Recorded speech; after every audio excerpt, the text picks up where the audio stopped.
Sports fans, Coach Nick here, and welcome to another edition of our live show coming at you in the middle of the playoffs. A second one this week. I just did one last night after the games as well. We had a great one. If you missed that, check it out with Chip Clark. We had a great focus on the refereeing. And this morning, we've got Combo back to join me, as always, to discuss some games. Combo, what's happened, my man? Everything's good. Thanks for joining me on the NBA report yesterday. I think we had a great conversation. Oh, absolutely. Yeah, we'll drop that link in the comments if people want to go watch that. We had a good one, and we'll try and keep it a little bit different on this time. And I thought what we can do is talk about one of the series that maybe no one's talking about that much so far, which would be the Pacers and the Bucks. After two games, it is now tied.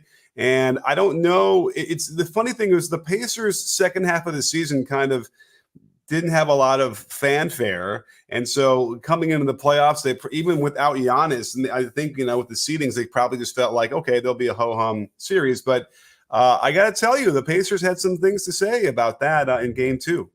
Yeah, so Pascal Siakam was a huge pickup, and you're right. It's not getting a lot of fanfare. The interesting thing is that nobody's talking about, as much as I love Tyrese Halliburton, Siakam has been their best player since the trade. Ooh. And, he fits what you need in the playoffs to a T, and even more so for this Pacers team, which is very analytically driven, right? To the basket threes, lets you go on defense. That has nothing to do with analytics, but that's part of their identity in a way. They're not great on defense, but they're great on offense, and you need that guy and the shot clock situations, end of game situations to get in the mid-range, and get a bucket. I remember watching them against the Nets, and I actually did a live show after that with Alex Golden, and Siakam hit like 4 mid-rangers in a row, 5. Like, it looked like a video game. He's a menace in the mid-range, and he provides a lot of value for this Pacers team. And as I said, he's been their best player second half of the season. For sure. And it's no surprise that, by picking up Siakam, that would, change the dynamic of the offense. And so maybe Halliburton wouldn't have the same kind of gaudy stats that he had earlier in the year. So that kind of, and the adjustment period to figure out how to mesh with him and his mid-range game, his post-up game, and all those things. So it's not surprising. I just got to say, I went through all their scores in the game two, because I'm kind of curious what was going on. And, the speed with which the ball moved, I don't know if any defense could keep up with it. It was really great to see a team that the ball didn't stop much when it started get it going on the perimeter. Guys were splitting and catching on the attacking on the catch. And so as a result, the Bucks were constantly playing catch up. And then, there were a couple moments where boom, boom, boom, like the pass would happen 3 in a row so quickly, dunk, wide open shot. It was a real pleasure to watch. So the question you ask yourself then is, okay, well, what are they supposed to do at that point? And I feel like we could talk about that because there are some defensive issues, and we also need to kind of figure out whether Giannis would even impact that or not. I think he would. I mean, I think he has such impact on both sides of the floor, but you're right. When you get the defense in rotation, it makes things a lot easier for a team, especially a team this good on offense. Pascal Siakam, I talked about him, already, but I think the first game they didn't feature him enough down the stretch, and this game they did a little bit more of that, like running things through him. He dropped 37. On the Bucks side of things, though, I mean, the silver lining for them is Dame Lillard has looked really good. He looks like playoff Dame. And my whole thing for the Bucks is I think you need to feature Dame going forward, even when Giannis comes back, because Giannis is going to get his no matter what. Remember the year they won the championship? At the end of game situations, they were often featuring Middleton, right? And I think you could do that for Dame here. And I think the future is bright in these playoffs for them. I know this sounds crazy, but I still think they come out of the East. It's who, the Bucks? Yeah. Wow. All right. Well, let's talk about that, and let's also remind everybody that if you want your question to be answered, we put up on the screen, Super Chat is the way to go over on the YouTube side. So if you're there, come on over and ask some stuff. We'll give you some love and some hype on the screen. Now, I mean, that's interesting. So you think the Bucks will be able to beat the Celtics? Obviously, that's probably. Whoa! Celtics got to beat the Heat first. Whoa, fair enough. We'll get to that. We'll talk a little bit about that too. I'm getting the video. I had to interrupt my analysis of the 3-point shots that he got last night to do the show. So I'm excited to get into that too. Let's talk a little bit about what was going on in the breakdowns with the Bucks that we saw. So, Dame is a usual suspect defensively. And there's a lack of energy on that side where he just kind of dies in his space and the guys are cutting and moving and he's just trailing. It's way far behind. And that's hurting them a lot. You might be surprised if I tell you that Pat Beverly is another one who is a problem defensively for them. That is interesting. I feel like he is the rah-rah type defender, but just from my days playing basketball, that doesn't always mean you're a great defender, right? Right, exactly. A lot of energy, a lot of talking. They caught him once. And this is what frustrates me because sometimes you're doing all the gesturing and the captaining of the defense, and it's all for show, right? It's all like you have this whatever it is, you got to show everybody that you're in control. But in the meantime, while he's turned to like pointing something out, his man just drives by him. And it was like, what are you doing? And plus, he's so like over pursuing things in this notion of like playing defense hard that against a good offense in Indiana, they're just taking advantage of him being out of position a lot. And then once that happens, Lopez, who is hanging out in the paint as much as possible, is trying to cover for everything. He doesn't have much north-south agility. And so they're just torching him on that. The guys are just driving into him and getting shots off, or they're just spotting up and hitting threes because he can't get out there. And so I'm watching this over and over again. I'm like, I got to check the stats here because I'm wondering if this shows. Now, if you look at on-off numbers individually for a defensive rating, it tends to be a really noisy stat. It's not always the best thing to look at, but after enough possessions where I'm like Lopez,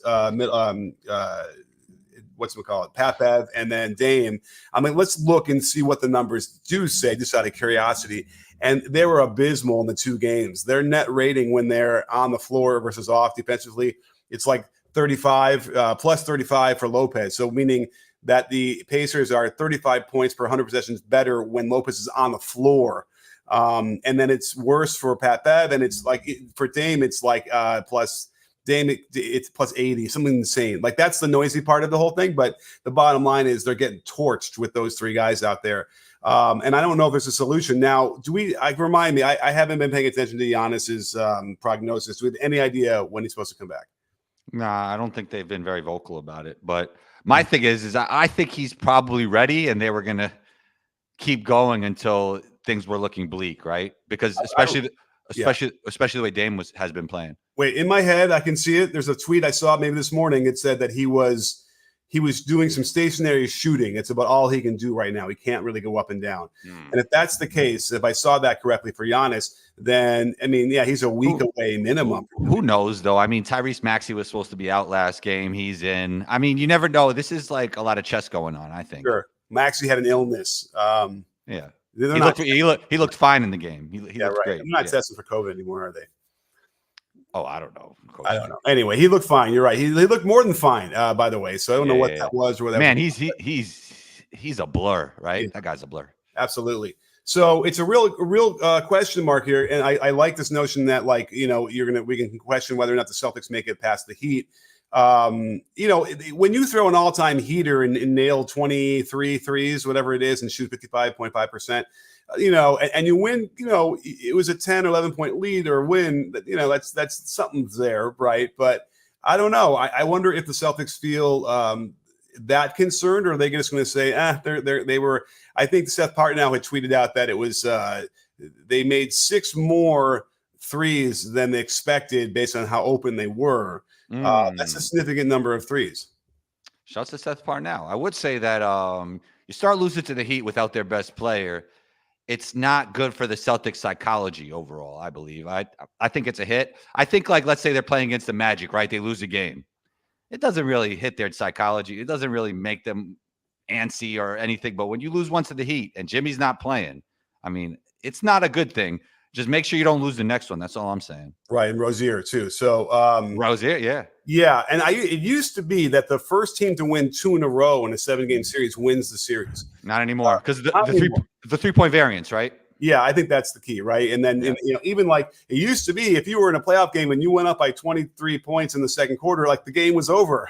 And now it's like that's just a little appetizer for the rest of the game.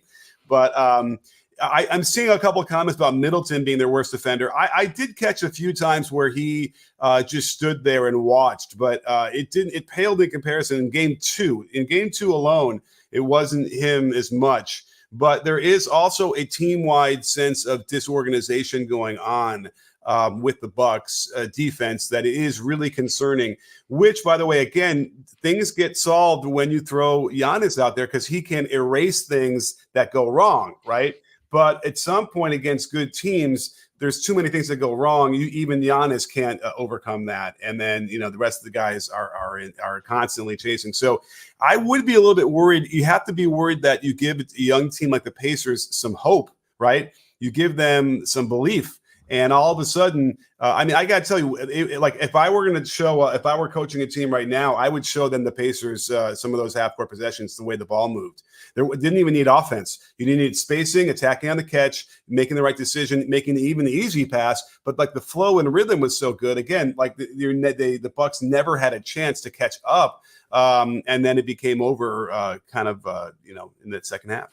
I feel like the Pacers are that team that could beat anybody on any given night, and we saw that in the midseason tournament. They got that March Madness type feel, right? Like, they could hit a whole bunch of threes and just be super hot, and they're just they might be the most flammable team, and that's why their offensive numbers are so great. Yeah, I actually did some back of the napkin, back of the table, back of the envelope math here. I just wanted to see how many teams. I wanted to see so they outscored the Bucks only by 3 threes. They 16-13 in 3-point makes. But I'm always curious about the net, the difference. What happens when a team scores only 3 or more, what the record is. And so I really quickly, let me see what it is, if I can call it up.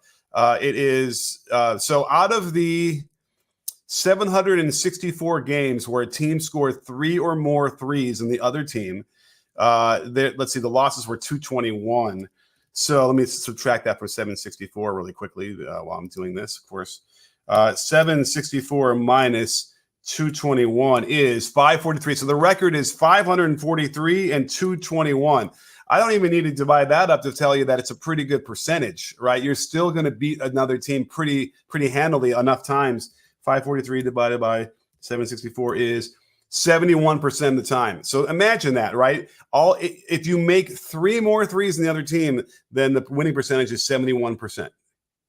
Yeah, it makes sense. It's 9 more points. Yeah, but now there's rebounding, there's turnovers, there's all sorts of stuff. There's paint points, right? But that's how important this can be in the regular season. At least that's what it was indicating. So even if it was, let's just say it's 60-some%, like that's still a really significant advantage that you have when you get in that situation. Yeah, it's interesting because I was talking about this with somebody who works in the NBA this morning. Often when you're hitting shots, it's a domino effect and leads you to be better in other areas. I think we saw that with the Heat a little bit yesterday. Go on with that. Expand that a little bit. Well, I think like any player that's making shots and gets their energy from making shots. Now, every player is not the same. It gives them more juice on the defensive side as well. Might make you hustle a little bit more. It just puts you in that zone.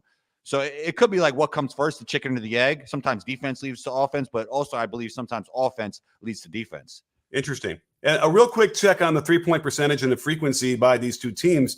The Pacers are, in 3-point percentage, maybe 10th, 2, 4, 6, 8, 9th in the league, and the Bucks are 10th, right behind them. So these are two similar shooting teams, but the frequency is a difference. So you're talking about the Bucks being the 4th highest frequency of 3-pointers, and the Pacers are down, middle of the pack. Actually, they're lower than below average. So they didn't take a ton of threes, which is interesting. So that's another one of those. Do they feel like they're outmanned or they whatever, and they have to like open up threes more, which is what we saw with Miami as well, right?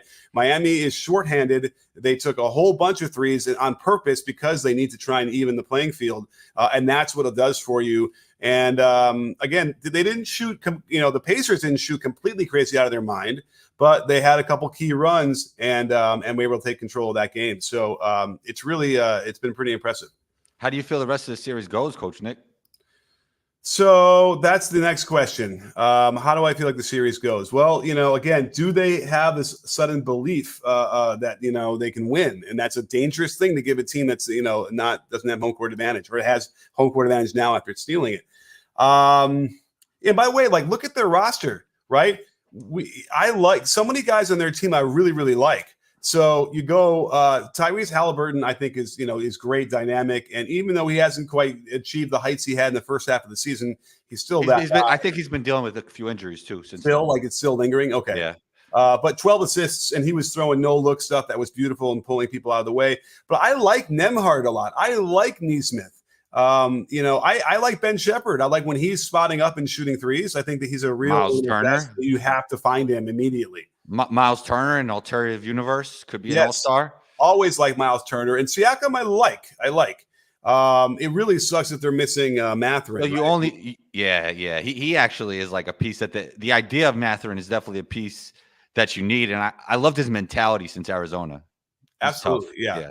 And but Nesmith and Nembhard, those guys, have taken a jump and are really, causing a lot of problems. And then TJ McConnell is fun. It's watching all the scores and I'm like, wait a minute, I haven't seen TJ. Why not? Sure enough, then he comes in and he hits a couple buckets. He gets a couple of assists. Yeah. And it's like that guy just, plays at a pace that winning player. Yeah. Winning player. Yeah. So anyhow, so those are the guys I think that are really, so I like the team. And if they had Mathurin out there who could hit 18, 19 points at any time, then you got to start thinking that the Pacers, when they're fully healthy, could really compete with anybody in the East. Yeah, and then, they love to play in transition. Obi has his deficiencies on the defensive end, but just him running the floor, he could make threes. I mean, he's another guy that fits their offense really well, even though there's some deficiencies defensively. Absolutely. So let's move on to the Phoenix series because this is interesting. We have basically a super team to some degree. They're the lower seeds that don't have home court advantage, and they've gotten knocked a couple times now on the road against the Timberwolves. What do you think it is? Is the Timberwolves doing it to them, or is it the Phoenix Suns falling apart on their own? Roster construction, I think. There's redundancy with their three best players. Mm-hmm. They don't really have a rim running big. I'm going to invent a term right here. Internal gravity. They have no internal gravity. They have no vertical lob threats, really. Wow. They also don't have a guy that game manages. Right. Eubanks can get off the floor though. Let's give him some props. How is he as a rim roller and a vertical lob threat? He doesn't get many lobs. He'll slip to the basket and he threw one down the rims at his head. You would consider him like a rim running big? Well, he could be, but they don't seem to have the guards to run that and throw those lobs, really, right? That's maybe a difference. You don't really, Booker isn't that guy. Beal certainly isn't, and KD really. So if he's playing with like Luka or Trey, you think he looks like PJ Washington? Oh, yeah, I think he would. I honestly think Eubanks would get a couple of those a game, and he can it's a skill. Like just because you jump high and you dunk well doesn't mean you're a great vertical lob threat. But everything I've ever seen about him, and when he played with Dame, I think we would see that. So, okay. It was funny. I ran into him last year, and I was like, it's like that thing where that play where you take the ball and you throw it through the basket really hard. He goes, yeah, I'm like that. You've got that mastered. Like he really understands how to get around the basket and get those dunks down. Part of it is because he jumps so well, and part of it is he's got that skill to do that. But there's no question in my mind's eye I can picture lobs from Dame, and I just can't see any right now. And you're right, so it doesn't cause the same kind of gravity, and Nurkic isn't going to do that either. But here's the thing. What I've noticed is Booker's been pretty blah, right? He hasn't shot well. He looks out of sorts. I don't think is it fair to say? Remember the whole thing about doubling him? How he doesn't like it, right? Oh, in pickup. I kind of feel him on that a little bit. It's a little bit annoying. Fair enough, but then guess what? You do it in the games, and he seems annoyed at that too, and maybe it's out of his comfort zone. Well, that's not having the ability to make the other team pay when we're talking about playoffs. Like his teammates just might not be good enough. But also another thing is they might not be in great rhythm for the superstars that they're playing with. And I'm going to tell you why they're not in great rhythm. Nobody is in the Phoenix Suns. It is the defense of the Timberwolves. Now they looked really good in the first half. They were running good sets. I'm telling you. Vogel has got them running really nice stuff. Like there's a lot of triangle influence I'm seeing in there. And so they're getting good things. And that's why the redundancy doesn't bother me at all when they're doing that. They had a 5, 6, 7 point lead in the first half. Things were going fine. But even though they're going fine then, and they're playing well enough to win, is the physicality on the defense. There always are hands everywhere on the Phoenix Suns players, no matter where they're going.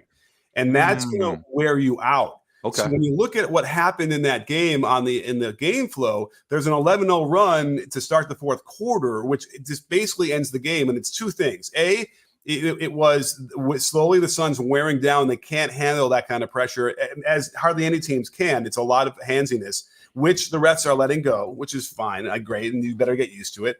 But I also feel like there's an internal Suns frustration level that they can't overcome.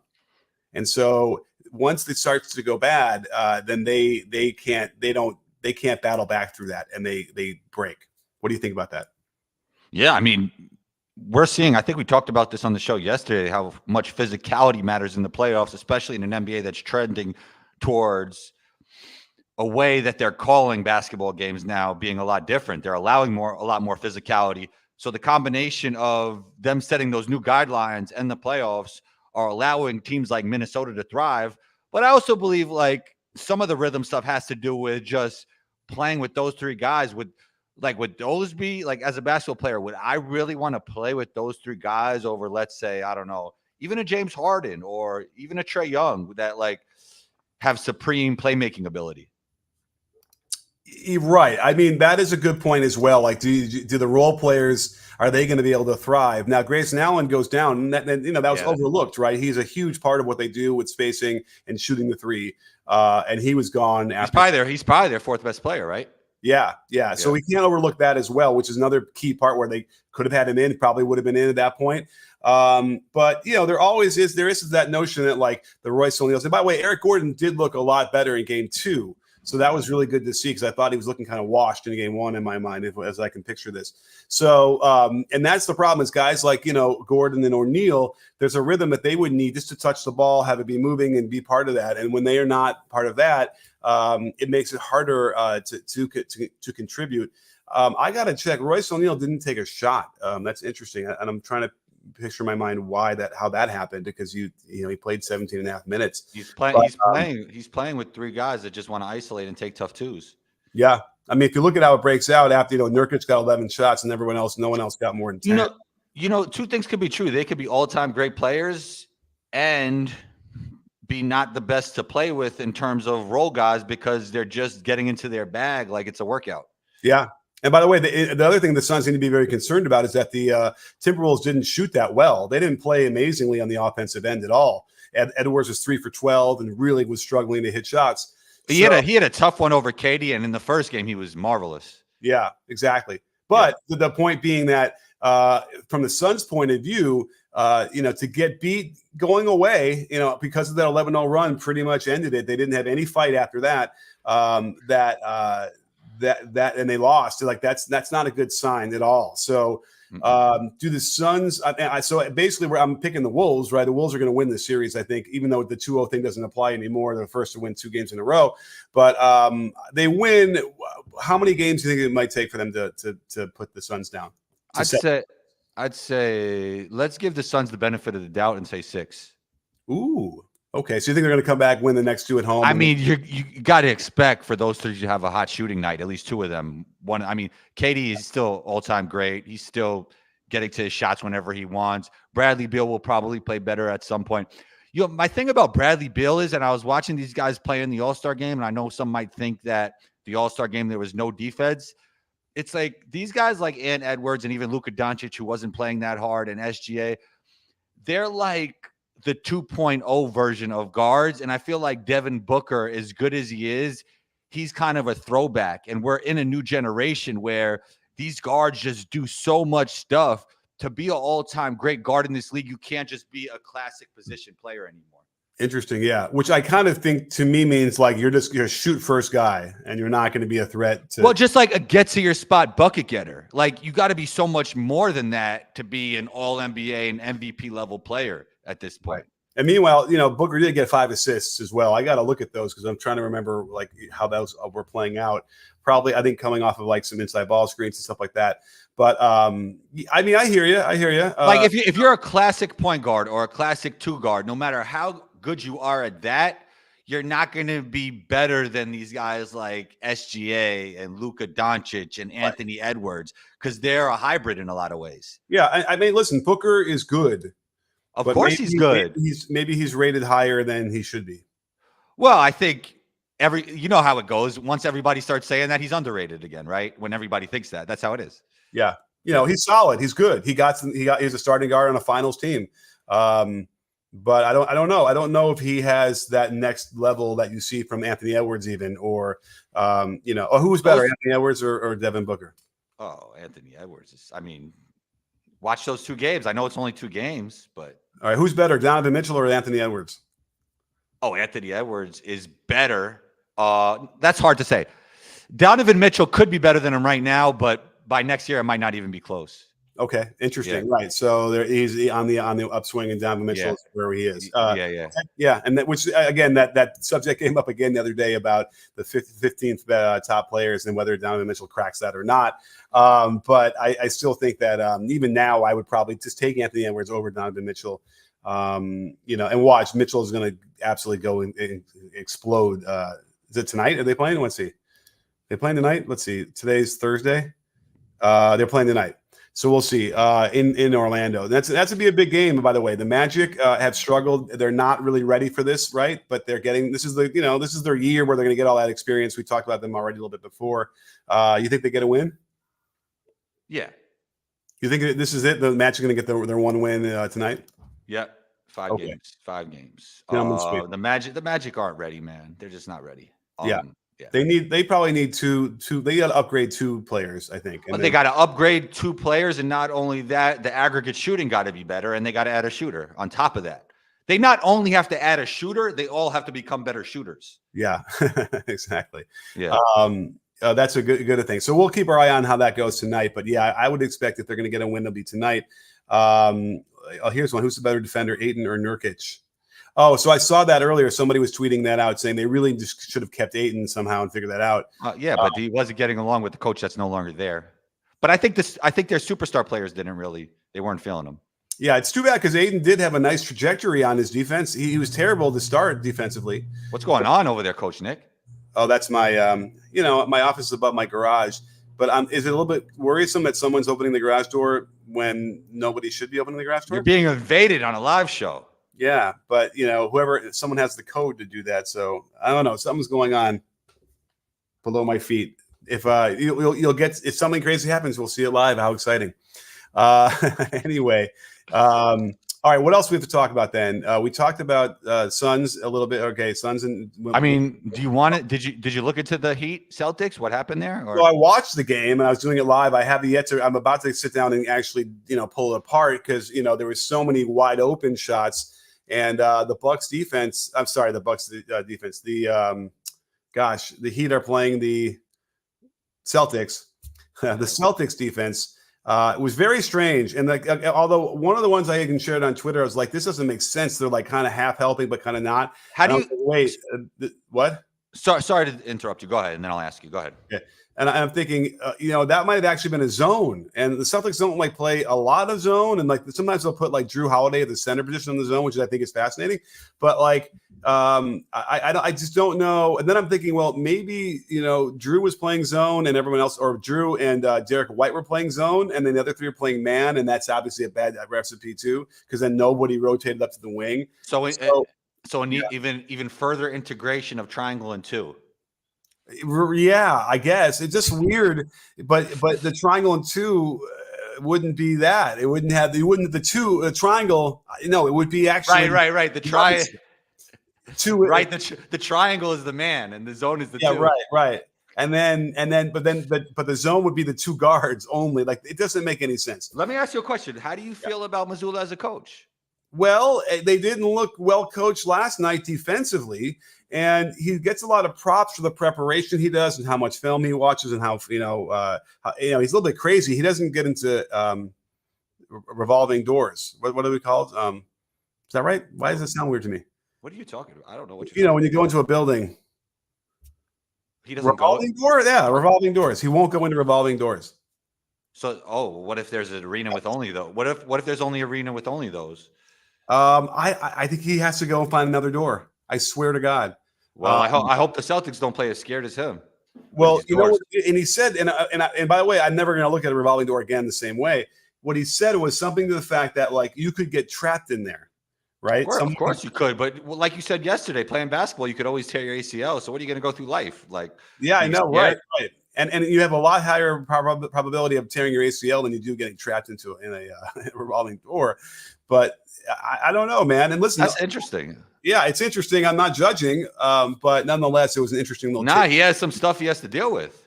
I mean, you might have something there. Like, are you worried about how we react in high stress situations? I feel bad for him. I would say, like, he likes to, shifting more to basketball. He likes to really rely on the math. I noticed on the math. Yeah, he's an analytics guy. Okay, yeah, that's good. That's good. So, but he better rely on having his players move better in space. Sometimes when you're in pressure situations, you revert to who you really are, and there was a lot of just Tatum and Brown ISO ball at the end there. So yeah, that too. And by the way, Tatum and Brown are these ascending stars, or they're stars or whatever. But maybe that's not really their best suit either. Tatum, has done that, right? And he's been up and down. There are times when he looks not great, and then there's times where he looks like the greatest shot maker of all time, like without, better than anybody ever. So it's hard because it's sort of inconsistent with him. And again, there could very well be a little bit of a, are they keeping it together mentally? Can they push through those kind of hard times? They were not pushed much this year, right? So they're not sort of forged in steel, which, there's a lot of really great teams that can take control of the regular season, and they don't, and they are tough like that. I wonder, well, they better come out, in game 3 and remind everybody that they are an elite defense and an elite offense that can hammer a team that's completely decimated by injuries. Or, well, are we going to say completely even if they're not completely decimated, which they kind of are, they're also not like great even when they're full strength, right? The full strength Heat is not a team that should contend for a title. Well, it's in the way they prepare. They just prepare better than other teams, and their coaching staff happens to be better than other teams. It's interesting. Everybody was saying, I saw this a little bit on Twitter, that, it's playoff Jimmy. Maybe it's playoff Spo. That's, he constantly bringing his team, no matter how good they are with the super teams or guys that are undrafted, in the bubble. It's he's the superstar of that team. He's the guy. I would love to see Spo clap a little bit more, smile a little bit more on some of those made threes. Just, I know the next play's up and we got to focus, but, give them a little something, throw them a bone, give them a little clap. Everybody has their own philosophies, I guess, right, Coach Nick? Yeah. Well, we have our first super chat from Canada. So thank you so much, you hoser. Corey Z Damon 1, thank you so much for the Canadian dollars. Really, really appreciate it. Hey, Coach, longtime friend of the breakdown. All right, great to see it. Celtics fan here. I don't think our ISO ball can win the championship. Do you think they can win with this offense? Well, it's not to say that ISO ball can't win a championship, right? Because we know that it can, depending on who the ISOing people are. And like we kind of just said, as a great segue was, I don't know. And listen, I love Jaylen Brown. I really like Tatum. But yeah, I don't know if that's going to be the solution. They're better when they're getting the middle penetration, kicking it out, Hauser, those guys getting open and feeding off of that, right? So that's important. And a good defensive team like the Heat can really make them miserable on that end if they start doing that. Yeah. Another thing is, Coach Nick, did you notice a lot of like 5-out offense in that game? Yeah, for the Heat, for sure. They went small. Well, no, the Celtics too. And then, like, when you don't have that internal gravity, which Porzingis should be, it felt like there was a lot of offense with just 5 guys on the outside. You could kind of build a shell, and there's no gravity. And I think that's where things get tricky for the Celtics. You're going – not only you're going ISO, you're going on it against a set defense. Right. Well, yeah, and you saw the Heat went really small. I want to say Highsmith was the center because KP had to guard him and hit that 3 because he wouldn't come out. So they kind of were able to play him off of the floor. And then, but on offense, they got him the ball down low a couple times, and he really didn't look good down there at all against a tiny person. So I could see why they're like, well, we're going away from that now because we gave you a couple chances. And that didn't work. And then that led to probably some more of that, that ISO stuff, which didn't work that well at all. And again, obviously, when you have a 23 made threes versus 12 made threes, you're going to win almost every single time if you have a +9, net 3-point advantage. But there is a little concern that a +9 3-point advantage only gave them a 10-point lead, a 10-point win. Right? When you have that kind of advantage, that's the stuff of a 25-point blowout. So, and again, this Heat team isn't really going to blow anybody out. They just don't have enough bodies right now to do that. So, so that's why. But and then again, the Celtics can sort of just chalk it up and say, hey, they got really hot. They won't get hot again like that the rest of the series. What do you think? With the mic, can you hear me now? I can hear you. Yeah, ask that question one more time, Coach Nick.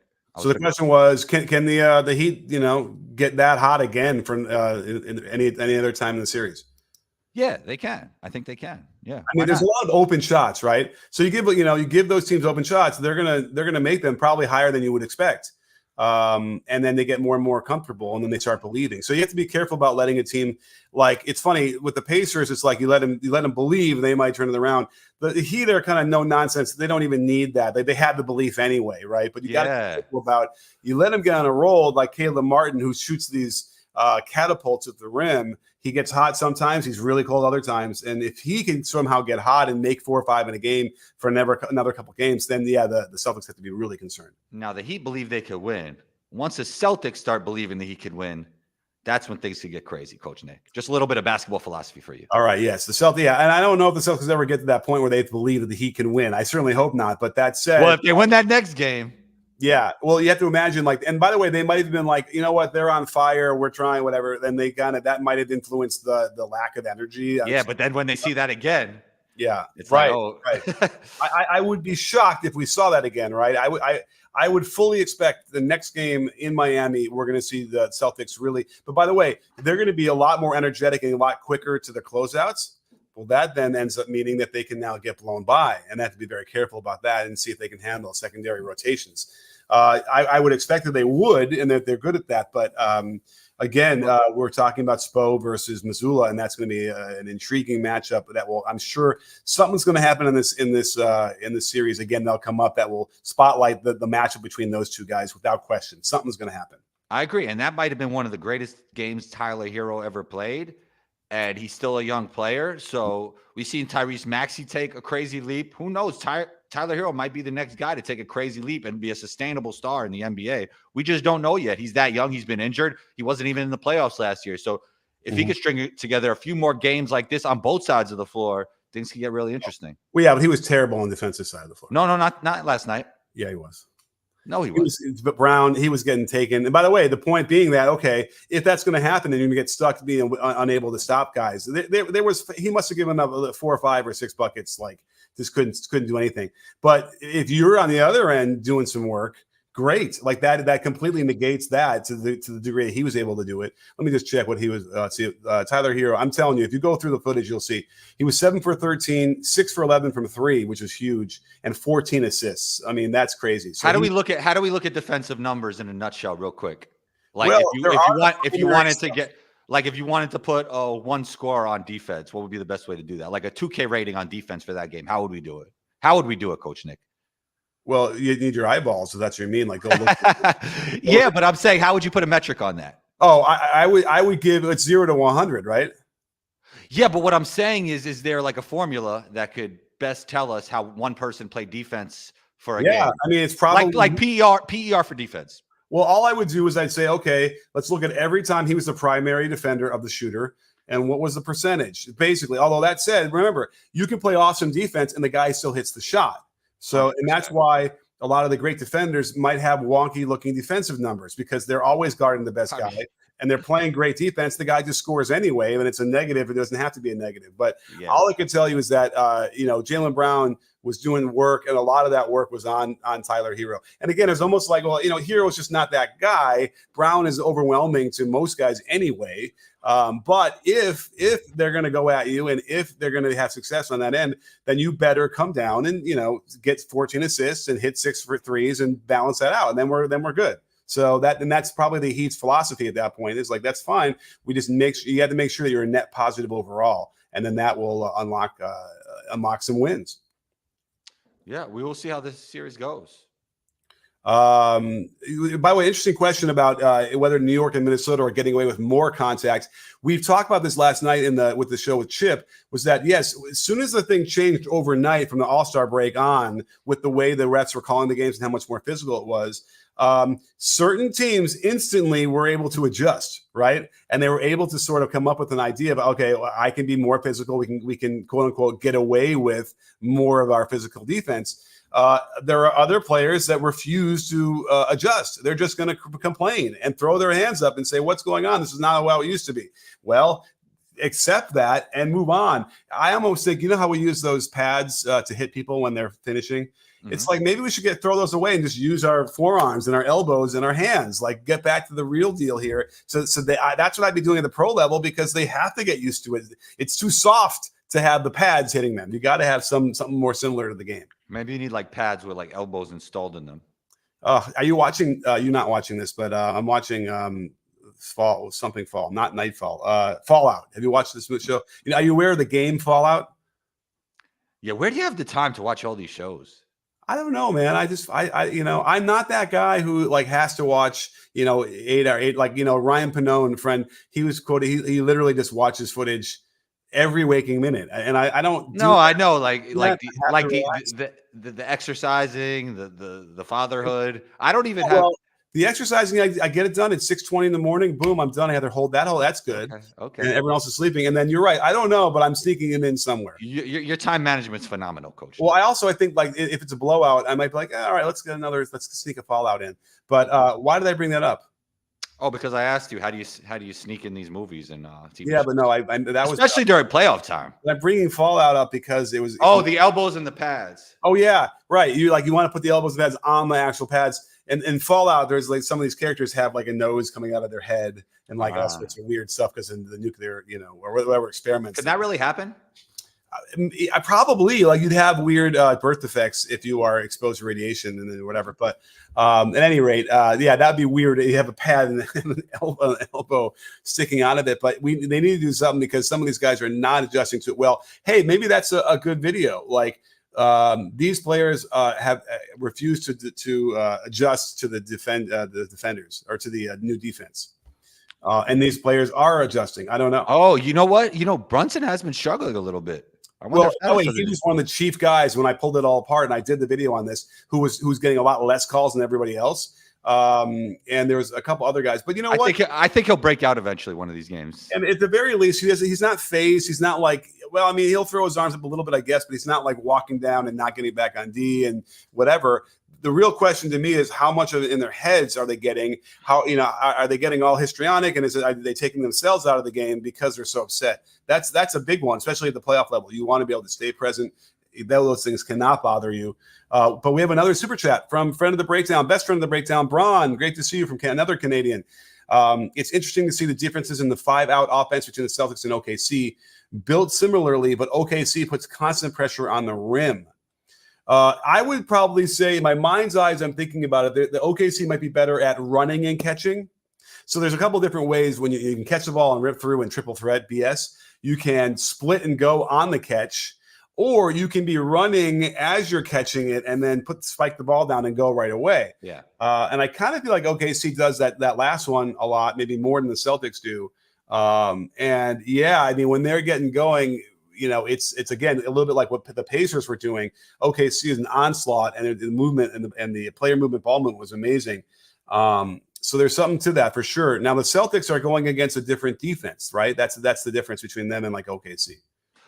I think that's part of it. I also think they have one of the best lob threats in the league when it comes to Chet, and that changes things a little bit.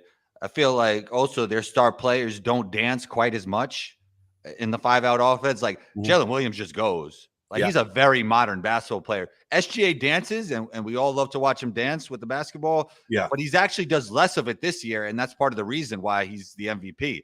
Yeah, it's much more. He's MVP candidate, I should say. Yeah, instead of like 3, jab, step, dribble stuff, he's doing 1, and then that's it. He's already in. He's getting the shot off. Right. But that said, the Pelicans have some really good defenders too. So we shouldn't, say, well, the Heat's defense is so much better than New Orleans, and that's why OKC's defense or offense looks better. And again, I got to make this clear. Trey Murphy is going to be. I'm telling you, I think he's going to be a top 20 player. You think he'll be better than Jalen Williams? Wow. Jalen Williams doesn't shoot. How many threes? Does he shoot a ton of threes? I mean, the team was like 50, 40, 90 at some point. I don't know how many. I don't know how many he shoots. I gotta spell his name right. I mean, but he's a more complete basketball player than Right now, he is absolutely. Yeah. And by the way, Jalen Williams shot 42% from three on 3.4 attempts. So that's something. What I'm looking at with Trey Murphy, and by the way, Trey Murphy's passing is underrated. Go look at his passing that he makes because they're not always assists. He's got a really good feel as he's driving to the basket, and plus he's got long arms. He can get really high. So I would anticipate, his finishing getting better. I think we talked about this in the last show anyway, but he's already got the 3-point shot down. So the next level would be, again, attacking the catch, driving, finishing, and dishing. And the dishing is already there.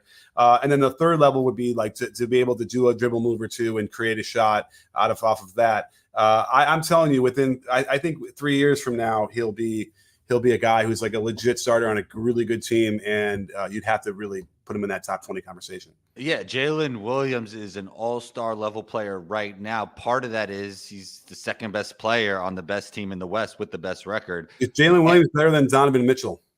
Oh, right now? No. I mean, there's a chance though. Yeah, listen, Jalen Williams, I love the guy. I regret that I didn't do a video on him way early before everyone saw it. You know what separates them? As much as I talk about like there's over-reliance on ISO scoring with like the top 3 guy in the Suns, and there's a lot of it with the Celtics, the bag that Donovan has separates him from Jalen Williams right now. Like he got some stuff to get his shot off. He's super crafty in the lane. He has so many different finishes. Obviously, he's a crazy athlete. I mean, he's better than Jalen Williams right now, but who knows in the future? Yeah. And Jalen Williams is just, doesn't need a lot of in his bag. He's going to get that. And that's why he mixes so well with Chet and SGA. Perfect the future is extremely bright in OKC. And you know what? Giddey, by the way, showed me a couple things. He was more aggressive offensively in my mind last night, and just being a threat, which is what they need from that position. So I was glad to see that. One day we'll get back to watch. He had 10 assists. I don't think he did, but I would love to be able to see Giddey get back to, the more of that passing. I want to see more of the great passing we'd seen from him before. He's a secondary ball handler now, right? I mean, that makes it hard to get 10 plus assists. Yeah, I'm trying to find the here it is. Let's do the box score. So Giddey had he had 13 points, 4 for 9 from the field, and he had 3 assists. So yeah, I mean that's pretty good in 25 minutes. But I'm looking for him to get back to that level where where we see more of that amazing passing. But it's going to be tough, right? With you got the other guys out there, touches are going to be scarce for him. But anyway, some good stuff there. That's some good micro content. Jalen Williams or Trey Murphy. I could post that at some point.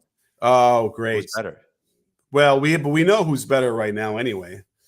But we'll Trey Murphy have a higher ceiling, maybe because of if Trey. Let's just say that's how I'll phrase it. Higher ceiling, right? Because by the way, does J Dub does he drive and dish well? Yeah, they all do. He does. I gotta go through some more footage. I feel like they got 5 guys that can make a nice read with the pass. Okay, Lou Dort's probably the least like that, but the rest of them they could all make a pass off the dribble really well. Okay. All right. So if he's got that, and I believe Trey Murphy has that and will continue to develop that, if it gets kind of close on that end and that Trey Murphy's taking like 8 or 9 threes and hitting 41% and Jalen Williams is only taking 4 threes and hitting 4, that I don't know. We might have to start splitting hairs at some point. And that might be it. But we got a little ways. But I want to throw it out there. We'll have to kind of revisit this in about 2.5 years before we can really. Yeah, I also feel like there's more. Not saying there's amazing amounts of holes in Trey's game, but there's like no holes in Jalen's game, like none. Right. Yeah. He is a year and a half ahead, I would say.